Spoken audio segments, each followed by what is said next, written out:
Vamos lá, galera. Mais uma vez nós aqui para uma aulinha de história. E hoje o nosso tema vai ser Brasil, décadas de 60, 70 e 80. Nós trabalhamos na primeira unidade, né, a unidade 22, os movimentos de contracultura que aconteceram no território dos Estados Unidos da América e também na Europa, né? Vimos lá as movimentações de contracultura no leste europeu. E o recorte temporal era semelhante a esse que nós vamos trabalhar agora, tendo em vista a história do Brasil. Né? O mundo pós Segunda Guerra Mundial, o mundo envolvido pelos acontecimentos da disputa ideológica entre o capitalismo e o socialismo, né? A famosa Guerra Fria, que tanto a gente fala. Mas agora chegou a hora da gente dar atenção para o que estava acontecendo no Brasil nesse período, né, da década de 60, 70 e 80. E para a gente começar, vale a pena a gente retomar um pouquinho, né, o conteúdo anterior de história do Brasil. O que aconteceu antes no Brasil, né? Antes da década de 60? O que o Brasil vivenciou nos anos em que nós tivemos aí o término da Segunda Guerra Mundial e o advento aí da chamada Guerra Fria, né? Então vale a gente lembrar, né, que a Segunda Guerra Mundial influenciou sobremaneira a história política do Brasil, assim como influenciou a história política de diversos lugares do planeta, né? Mas no caso específico do Brasil, nós tivemos aí o fim de uma era, de um poder, de um governante que permaneceu 15 anos governando o nosso país, que foi o Getúlio Dornelles Vargas, né? Vale a gente destacar que o Getúlio Vargas ele estava governando de forma autoritária o Brasil desde o ano de 1937, quando ele implantou a ditadura do Estado Novo e organizou o sistema político do Brasil de uma forma bem semelhante aos regimes totalitários que estavam no poder em alguns territórios da Europa, como é o caso, né, da Itália, da Alemanha, da Polônia, né, que vivia sob a influência do nazismo alemão. Tanto que o Getúlio Vargas ele acabou copiando para o Brasil a Constituição polonesa, né, que ficou a Constituição do Estado Novo ficou apelidada como a polaca. Né? Então acho que aqui vocês estão recordando um pouquinho que nós estudamos isso. E qual que foi a influência da Segunda Guerra Mundial nessa situação do Brasil? O governo Vargas ele passou a ser questionado, né? Ele abriu uma lacuna para ser questionado. Principalmente pelos seus opositores, né, que começaram aí é, a fazer propagandas contra o governo do Vargas. Propagandas essas tais como, né? Como que vai se manter um regime totalitário em um país que está lutando na Europa contra os totalitarismos? Então chegou um momento que o Getúlio Vargas ele ficou encurralado, né? Ele não tinha como se desvencilhar dessa situação, tal ponto que levou ele à renúncia, né? Vale destacar que essa era Vargas, ela construiu no Brasil uma forma diferente de se fazer política, né? O trabalhismo do Getúlio Vargas, que evoluiu para aquilo que nós chamamos de varguismo, né? E que acabou culminando com uma política do populismo, que é o que vai dar a tônica, né, dos governantes que vêm pós Getúlio Dornelles Vargas, né? Então vale a gente destacar que o Getúlio Vargas ele acaba saindo do cenário político com a renúncia em 1945, mas um ponto nós temos que destacar: ele não abandonou a política, ele continuou sendo um expoente da política, tanto que nas eleições de 1946 ele é eleito senador da República Brasileira por dois estados, né? Pelo estado de São Paulo e pelo estado do Rio Grande do Sul. E fora isso, o candidato que assume a presidência em 1946, o Eurico Gaspar Dutra, ele vem de uma herança varguista, né? Ele é um discípulo do Vargas, ele faz parte dos partidos políticos que foram desenvolvidos pelo Vargas para as eleições de 1946, a aliança do PTB com o PDS, né? Que fazem parte aí desses grupos políticos que herdaram aí essa forma do Getúlio Vargas de fazer política, né? O varguismo que vai evoluir para um populismo. Então o Getúlio Vargas ele não sai de cena, tá? Ele, pelo contrário, né? Ele deixa um legado. um legado de políticos que passarão a governar o Brasil após aí a sua renúncia no ano de 1945. Vamos relembrar eles? Eurico Gaspar Dutra, que eu citei. Depois o próprio Getúlio Vargas ele retorna ao poder em 1951 e governa até 54, quando ele comete o suicídio, deixando uma comoção muito grande junto à população brasileira. Depois de uma transição de governo, de um término de mandato do Vargas, o próximo presidente eleito é o Juscelino Kubitschek, que também vem aí da herança varguista e também governa, com essa prática do varguismo, embaixo do braço.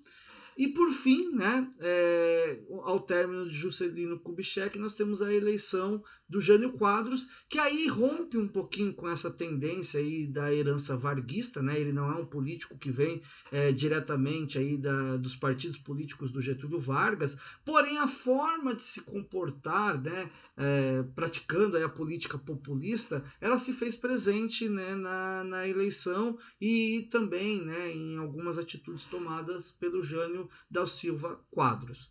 Então isso é importante a gente retomar essas características aí que fazem parte, desse período, do mundo e do Brasil no término da Segunda Guerra Mundial, e nesse período que é o início do chamado período aí da Guerra Fria, onde nós vamos ter essas movimentações de contracultura acontecendo no mundo todo, e do Brasil não vai ser diferente. Década de 60, 70 e 80, a gente já entra numa outra conotação, que é o que nós vamos trabalhar nessa unidade, que é a conotação aí da chegada ao poder dos militares, a implantação do regime militar no Brasil, a ditadura civil-militar que se estabeleceu no Brasil, que nós não podemos negar que existiu. Então o populismo, que o professor acabou de falar com vocês agora um pouco aqui, ele está entre dois períodos de regimes autoritários, de regimes ditatoriais no Brasil: o Estado Novo do Getúlio Vargas e a ditadura civil-militar colocada pelos militares no Brasil no ano de 1964. Tendo passado isso, falado isso para vocês, essa tela ficou por um tempo aí, até que ficou bonitinha, minha tela aí, de Brasil, décadas de 60, 70 e 80, parece o quê? Olhei aqui agora rapidamente, de repente eu vi uma bandeira do Brasil meio amarelado, mas também parece um ovo ali no meio, sei lá, a gema de um ovo. Se as cores fossem invertidas, a gente poderia falar que é um ovo que está ali. Mas enfim, não é isso que é a tônica agora. A tônica é nós trabalharmos o ponto de partida, que nós temos na nossa apostila, lá na página 23, onde apresenta para nós ali uma imagem e pede para a gente analisar essas imagens aí. Vou dar uma olhadinha aqui na página 23, na apostila, porque fica um pouco complicado a minha leitura ali na tela, Eu estou projetando para vocês aí na tela, mas no intuito de estar ilustrando esse momento, e peço para que vocês, no acompanhamento dessa fala do professor aqui, vocês observem também na apostila para ter um visual melhor, uma imagem melhor, Então a primeira imagem, a imagem da nossa esquerda, uma fotografia que mostra Getúlio Vargas durante a campanha para as eleições de 1950 no Distrito Federal, e a segunda imagem mostra para nós aí a visita do presidente Juscelino Kubitschek a Recife entre janeiro de 56 e janeiro de 61. Ele foi presidente do Brasil, ele governou o Brasil. De um lado nós temos ali o pai dos pobres, o Getúlio Vargas, e do outro lado ali nós temos o presidente Bossa Nova. E o ponto de partida para a nossa reflexão final agora dessa aula é: Getúlio Vargas e Juscelino Kubitschek foram líderes populistas que marcaram o período republicano brasileiro. Realmente eles marcaram sobremaneira o período republicano brasileiro, Quando presidentes, quais foram as suas principais políticas para promover o crescimento econômico do Brasil? Basicamente, os dois trabalharam com a ideia da industrialização. Basicamente, os dois eles tiveram essa ideia do crescimento econômico a partir de um desenvolvimento industrial, fazendo com que o Brasil ele começasse a ter essas características aí de ser um país também pautado aí na produção industrial, tá? Então a política nacionalista dos dois, ela foi presente, né?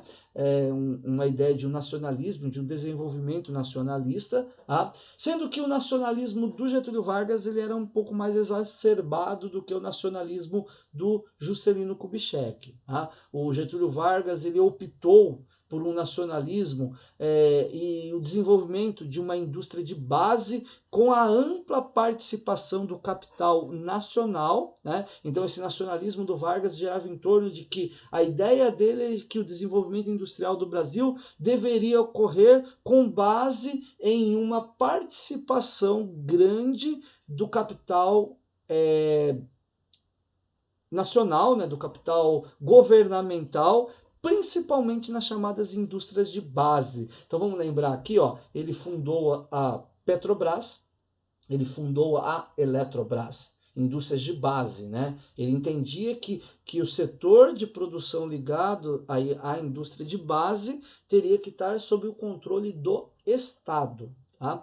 O Juscelino Kubitschek, ele já herda essa indústria de base. Então, quando o Juscelino governa, essa indústria de base com capital governamental, né, com capital estatal, né, as estatais aí, a Petrobras e a Eletrobras, já existiam. Tá? Então, ele vem com uma proposta de crescimento econômico através daquilo que ele chamava de nacional desenvolvimentismo, né? Ou que ficou conhecido como nacional desenvolvimentismo. Vamos lembrar que o Juscelino Kubitschek ele tinha uma política de campanha que ele dizia lá que o Brasil iria evoluir 50 anos em 5 de mandatos, e aí ele estabeleceu o plano de metas. E nesse plano de metas, um dos elementos era a industrialização. Só que agora numa vertente diferente daquela vertente estatal do Getúlio Vargas, né? O Juscelino Kubitschek ele propõe aí um crescimento econômico com a participação do capital internacional. Tá? Isso é o que diferencia. O Getúlio Vargas era sem a participação do capital internacional, algo que até levou aí algumas críticas e pesadas críticas ao seu governo, ao seu segundo mandato, né? Onde nós temos a tônica dos nacionalistas que defendiam a postura do Vargas e os entreguistas, né? Que eram aquele grupo representado principalmente pela UDN, que fazia a proposta, né? De abrir aí a economia brasileira ao capital internacional. Já o JK, ele abriu o Brasil ao capital internacional, principalmente no setor das atividades industriais, né? Das indústrias de bens de produção, de bens de consumo. Tá? Não a indústria de base. Indústrias de bens de consumo foram as indústrias que o JK ele fez a concessão aí para que o capital internacional pudesse participar. Então vale aqui a gente destacar, por exemplo, né, as indústrias do setor automobilístico que chegaram no Brasil nesse período, né, principalmente na região lá do ABC paulista, né, Santo André, São Bernardo e São Caetano do Sul, que foram um polo industrial muito forte, principalmente no setor aí das indústrias automobilísticas, que estão ligados aí a esse projeto de nacional desenvolvimentismo proposto pelo nosso amigo aí chamado Juscelino Kubitschek. Tá? Então a abordagem que o professor queria fazer com vocês nessa aula é essa abordagem inicial, né, desse ponto de partida. Gostaria que vocês, a partir desses comentários do professor, também fizessem as suas reflexões e as suas anotações acerca dessa proposta inicial aí, para que a gente inicie o estudo dessa unidade 23 nas nossas lives da semana, né? Nas nossas lives da semana, nós estaremos trabalhando em cima desses conteúdos aí. Então retomem um pouquinho essas ideias que o professor falou, relembrem esses conteúdos anteriores que o professor abordou aqui nesse comentário com vocês, e ao longo das nossas lives aí a gente vai discutindo aí os assuntos do Brasil na década de 60, 70 e 80. Fechou, galera? Abraço aí, obrigado pela atenção e até os nossos encontros aí da semana, os nossos encontros ao vivo na semana.